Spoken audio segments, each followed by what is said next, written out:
Директорот на Средното угостителско училиште пред малку спомена дека платата не е пресудниот фактор за нашите вработени да останат на домашниот пазар на трудот. Најчесто е тоа што ги прави среќни или ги привлекува да дојдат и да седнат да работат. Колку сакаат нашите работодавачи да инвестираат во среќата на своите вработени? Е тема која што наредниве минути ја анализираме со Христина Велковска од Македонската асоциација за искуство на клиенти и вработени, собственик на Вите институтот. Добро утро, Христина, и добре ни дојдовте во Македонија наутро. Добро утро, ви благодарам за поканата. Добро утро до вашите гледачи. Слушнавме еден убав пример од Средното угостителско училиште. Дали е вака во цела Македонија? Сакаат ли работодавачите да инвестираат во среќата на своите вработени? Искрено да ви кажам, добриот глас надалеку се слуша. Јас и пред да го видам прилогот имав слушната за подобрувањата во училиште и навистина ово укажува дека и во вакви државни институции, доколку менаџментот е свесен и отворен за овие теми, како господинот кој што сега зборуваше, не го познавам лично, меѓутоа ми се допадна тоа како ги согледуваше тие аспекти. И навистина, да, тоа е светол пример и тоа покажува дека можат сите да обрнат внимание и да се бават со тоа да направат здрава средина за работа во која што вработените ќе бидат мотивирани, но исто така и среќни и исполнети. За да имаме здрава средина за работа, потребни се и промени на компаниите во однос и на културата, и на вредностите, и на верувањата. Како ефикасно да се менаџира со промените? Пред се би сакала да кажам дека промените цело време ги кажуваме општо. Промените во секоја организација, во секоја компанија треба да бидат дефинирани конкретно, а за да ги дефинираме ние потребно е да ги познаваме постичките состојби. Значи пред се, за да можеме да тргнеме кон некои промени, ние треба да направиме одредени мерења на состојбите. Сега кога се однесува до искуството на вработените, постојат диагностики кои што ние ги работиме. И тие диагностики ни даваат информации, значи на колективно и на индивидуално ниво, каков тип на промени треба да се направат во организацијата за да таа биде посакуван работодавач, за да овозможи работна средина во која што вработените ќе бидат мотивирани да се вработат, но и да останат тука да се вложуваат, да растат и на некој начин и ние да во нашата земја креираме работни средини кои што се доволно мотивирачки за најталентираните луѓе да не ни заминуваат од земјата, затоа што во суштина ние сите сме одговорни да создадеме земјата во која живееме.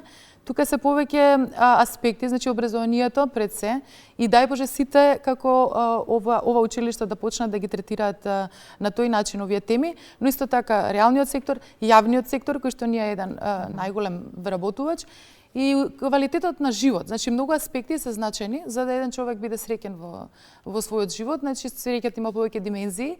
Личната димензија пред се значи исполнетост на повеќе аспекти во неговиот живот, од здравје.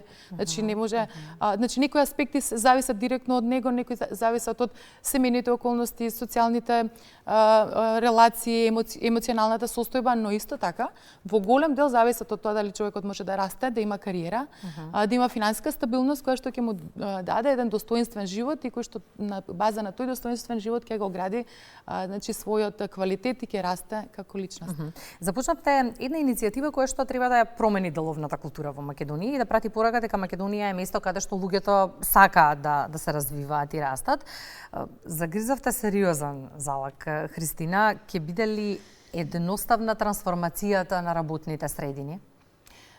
Кога зборуваме за нашата иницијатива, тоа е само почеток. Ние овозможуваме еден добар почеток, односно со вклучување во диагностиката и сертификацијата Quintaum, која е национална сертификација, сега поддржана и од 3 од 4 стопански комори во земјата оваа година, значи се вклучија повеќе асоциации, Словенечката амбасада е вклучена, ја препознаваат вредноста на диагностиката како добар почеток. Значи, ако ги измериме состојбите, ние можеме потоа да ги менаџираме, да ги управуваме. Токму тоа ние го нудиме.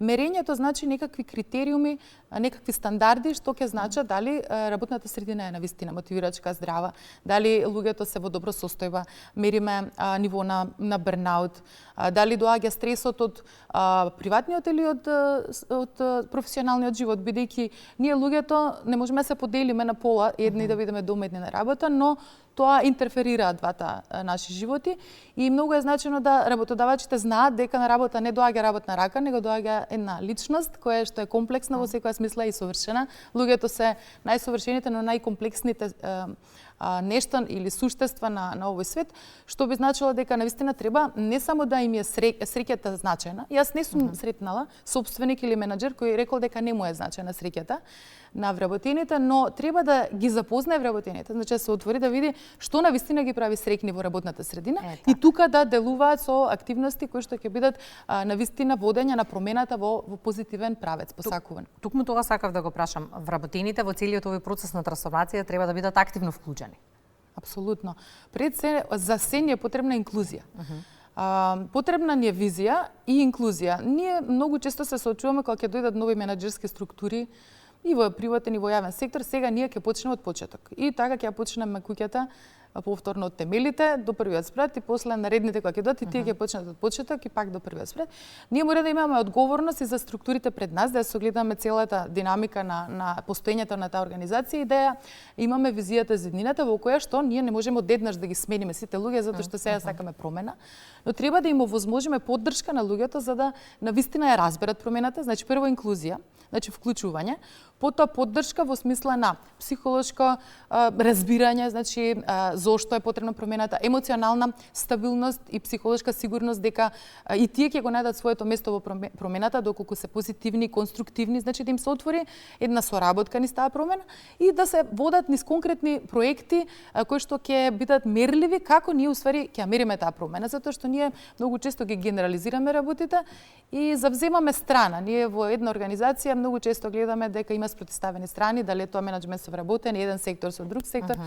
Ние мора да научиме да работиме заедно на целите, а за тоа ни е потребна една свесност на страна на лидерството. Значи потребно ни е ново, модерно лидерство кое што овие теми ќе ги става редовно на менаџерските маси, ќе ги разгледува состојбите и ќе разговара, ќе наоѓа начини како да ги унапредува. Значи ќе превземе одговорност за точно за сите состојби на вработените кои имаат врска со работодавачот, средината, организацијската култура и да се погрижат навистина да имаат лидери и менаџери кои што можат да водат луѓе, можат да се вешти во тоа да комуницираат и да раководат со луѓе кои што се најкомплексен ресурс на компанијата. И процесот кој го водите кулминира со доделување на сертификати во април, она што ме интересира некако за крај на разговорот, дали очекувате големо вклучување на компаниите во процесот на сертификација? Јас се надевам дека компаниите ќе препознаат оваа можност, бидејќи алатката е навистина уникатна и дава можност за правење на тие стратегии за промена. Процесот е доверлив, што значи дека компаниите на почетокот одлучуваат дали ќе влезат во диагностиката, кога ќе ги видат своите резултати. Ние оние резултати кои што се извонредни секако ќе ги предложиме за сертификација, значи има верификациона комисија. Сето тоа е по сите европски закони за заштита на податоци, сето тоа е многу значено затоа што компаниите не сакаат да излезат од тоа што им се случува внатре кон надворешниот свет, а треба за да направат мерење бенчмарк со другите компании на пазарот на трудот да видат кај се. Но откако ќе ги видат резултатите, ние ги им дадеме насоки значи во кои делови компанијата или организацијата, може и државни институции да се вклучат, треба да интервенира во наредниот период, а што треба да направи лидерството, што треба во кој дел ние ги гледаме културата и ги мериме јаките и слабите страни, гледаме на луѓето што им треба, значи луѓето, гледаме продуктивноста каде е, ангажираноста, перформансите и гледаме исто така потенцијалот за раст и развој, за одржливост и во иднина на компанијата, затоа што на компанијата е многу значено денес тоа што го мери како организацијско здравје да види дали ќе биде одржлива и во иднина, затоа што само здрави вработени и одржливи системи можат да направат и да речеме култура на учење, на иновации, за да може сето тоа да ја донесе компанијата да биде успешна и во иднина. И под претпоставка, ако одзивот биде голем и интересот на компаниите биде голем, колкав е временскиот период кој ни е потребен за повторно Македонија да ја направиме среќно место за работа?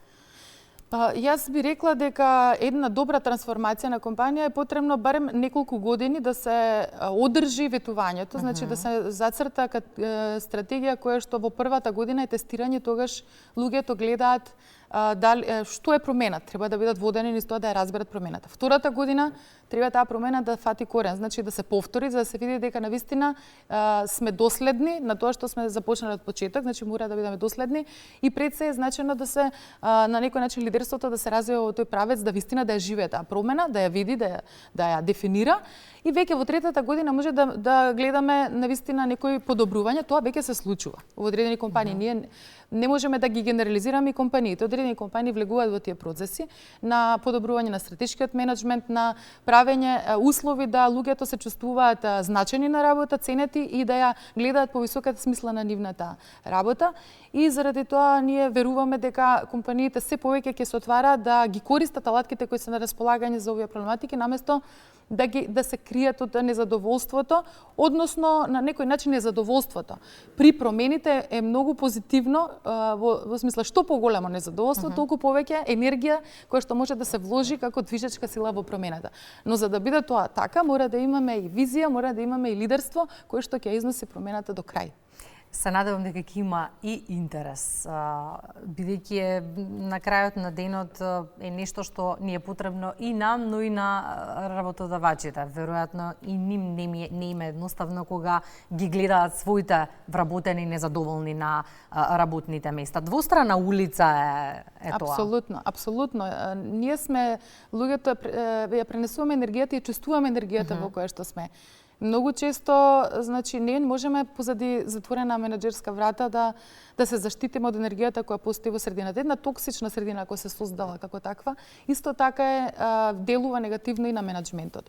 И од тука, значи, ако постои такви нелагодности, тогаш менаџментот апсолутно треба да расчистува со тоа, затоа што енергијата постои во компанијата и треба да се канализира во негативната во позитивна.